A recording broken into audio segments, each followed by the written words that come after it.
नाजरीन, औरतों में मुबारक है कि मौजू पर मुख्तलिफ़ एपिसोड्स पेश किए जा रहे हैं। आज का एपिसोड, इसका मौजू है कलाम पर गौर करना और कलाम को फैलाना।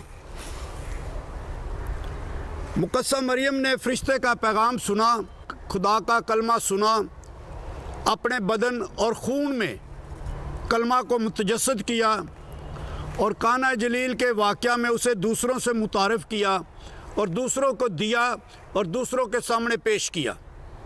फरिश्ते के पैगाम में और उस मंज़र में मुकद्दस मरियम ने कलाम सुना, उसे कबूल किया, मोमन बनी, वो शागिर्दा बनी।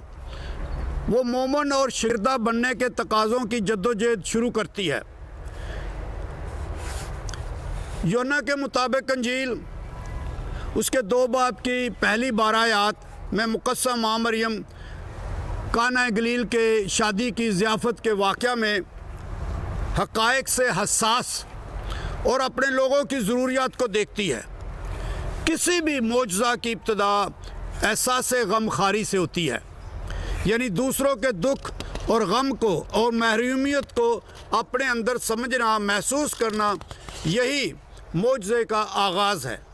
इस सारे अमल में मुकद्दस मरियम लोगों को अपनी तरफ मुतवज्जो करने के बजाय, दूसरों की तवज्जो खुद पर मरकूज़ करने के बजाय उनको यस्सु की तरफ तवज्जो दिलाती है कि जो कुछ वो तुमसे कहे वो करो।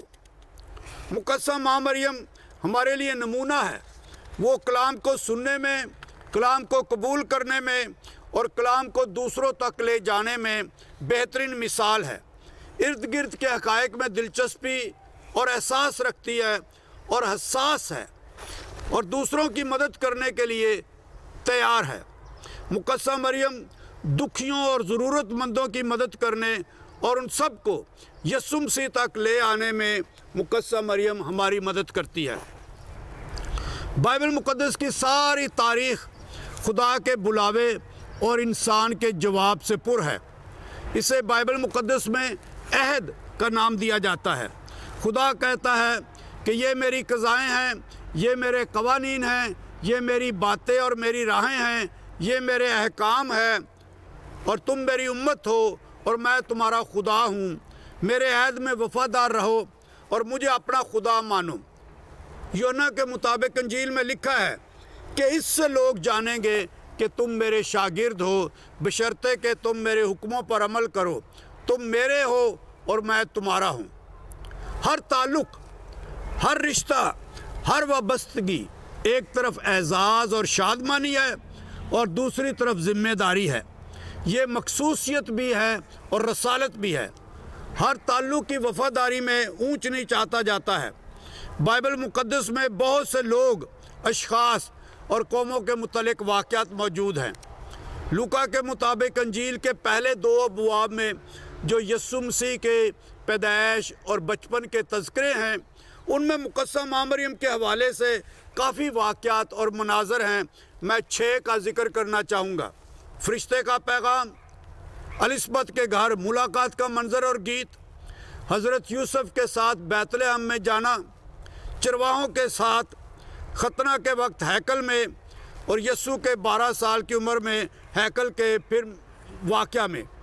पहले मंज़र में यानी फरिश्ते के पैगाम में मुकद्दस मरियम को खुदा का कलाम और पैगाम सुनाया जाता है।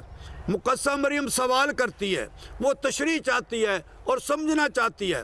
वो इंसानी अक्ल से सवाल करती है, वो परेशान होती है। ये हर उस शख्स से होता है जिसे खुदा बराह रास्त बुलाता है, मगर खुदा के मंसूबे निराले और इंसानी अक्ल से बाईद और बालातर होते हैं। फरिश्ता जवाब में कहता है कि रूह कुद्दुस तुझ पर साया डालेगी। मुकद्दस मरियम ने यकीनन ऐसी मिसाल ना पहले कभी सुनी और ना देखी, मगर मुकद्दस मरियम ना समझते हुए अनदेखे खुदा की खुद स्पुर्दगी में हाँ कहती है। मुकद्दस मरियम ने जवाब दिया कि देख, मैं खुदावंद की बंदी हूँ, मेरे लिए तेरे कौल के मुवाफिक हो। मुकद्दस मरियम ख़ुद को कामल तौर पर खुदा के हवाले और स्पुर्द करती है। खुदा का कलाम कैसे सुनना चाहिए, ये हमें मुकद्दस मरियम से सीखना चाहिए। خدا کو ہاں کہنے میں نجات کی تکمیل ہوتی ہے۔ روح القدس تجھ پر سایہ ڈالے گی۔ اور مقدسہ مریم نے کہا دیکھ میں خداوند کی بندی ہوں، میرے لیے تیرے قول کے موافق ہو۔ دوسرے منظر میں 6 مناظر میں سے دوسرے منظر میں مقدسہ الزبتھ کے گھر میں ہے۔ مقدسہ مریم کا کلام سننے قبول کرنے کے بعد وہ دوسروں تک لے جاتی ہے۔ لوکا کے مطابق انجیل اس کے پہلے باب کی 39ویں آیت میں ذکر ہے۔ وہ دور دراز پہاڑی علاقے میں طویل سفر کر کے کلمہ کی بشارت اور امن کا پرچار کرتی ہے۔ وہ سب سننے والوں کو خوشخبری دیتی ہے۔ وہ جو ابھی پیدا بھی نہیں ہوئے مقدسہ مریم انہیں بھی خوشخبری سناتی ہے۔ وہ گیت گاتی ہے، خدا کے تعجب انگیز اور عجائبات کا پرچار کرتی ہے، خدا کے منصوبہ کی تبلیغ کرتی ہے۔ مقدسہ مریم نئے عہد نامے کی پہلی مبلغہ، پہلی مبشرہ اور پہلی رسول ہے۔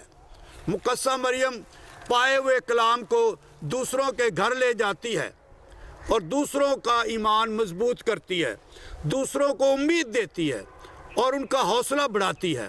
وہ بزرگوں کو، وہ بھانج کو، وہ بے سہارا اور رہائی اور مخلصی اور نجات کے منتظر لوگوں کو پیغام دیتی ہے، ان کو بتاتی ہے۔ اور مقدسہ الزبتھ مقدسہ مریم کے متعلق کہتی ہے کہ مبارک ہے تو جو ایمان لائی۔ تیسرا منظر مقدسہ مریم کا چرواہوں کے ساتھ ہے۔ مقدسہ مریم ان سب باتوں کو حفظ کر کے ان پر اپنے دل میں غور کرتی رہی، اپنے خاندان اور برادری کے ساتھ الزبتھ کے گھر سے وسعت دے رہی ہے اور اب چرواہوں کے ساتھ وسعت دے رہی ہے۔ مقدسہ مریم کے نمونے سے ہم یہ سیکھ سکتے ہیں: اول، خدا کے کلام کو سننا اور اپنانا۔ دوم، خدا کے کلام کا مبشر بننا۔ اور سوم، خدا کے کلام پر غور کرنا۔ میرے عزیزو، مقدسہ مریم یقیناً عہد نامہ جدید کو، نئے عہد نامے کو شروع کرتی ہے اور کلمہ کو اپنے وطن میں، اپنی زندگی میں متجسد کرتی ہے اور ہمارے سامنے شاگردی کا ایک بہترین اور لازوال نمونہ پیش کرتی ہے کہ ہم خدا کے کلمہ کو کیسے سنیں، کیسے قبول کریں اور اپنائیں، کیسے اپنی زندگی میں اسے جگہ دیں اور اس کی پرورش کریں، اور کیسے اپنے بدن اور خون کا، اپنی معاشرت کا اسے حصہ بنائیں۔ آئے مقدسہ مریم سے سفارش مانگے کہ ہم اس کی مانند اور اس کی پیروی کرتے ہوئے، اس کے نمونہ کی پیروی کرتے ہوئے خدا کے کلمہ کو سنیں، اپنائیں، اس پر غور کریں اور اپنی زندگیوں میں مجسم کریں اور اپنی معاشرت اور روزمرہ معمول کا حصہ بنائیں۔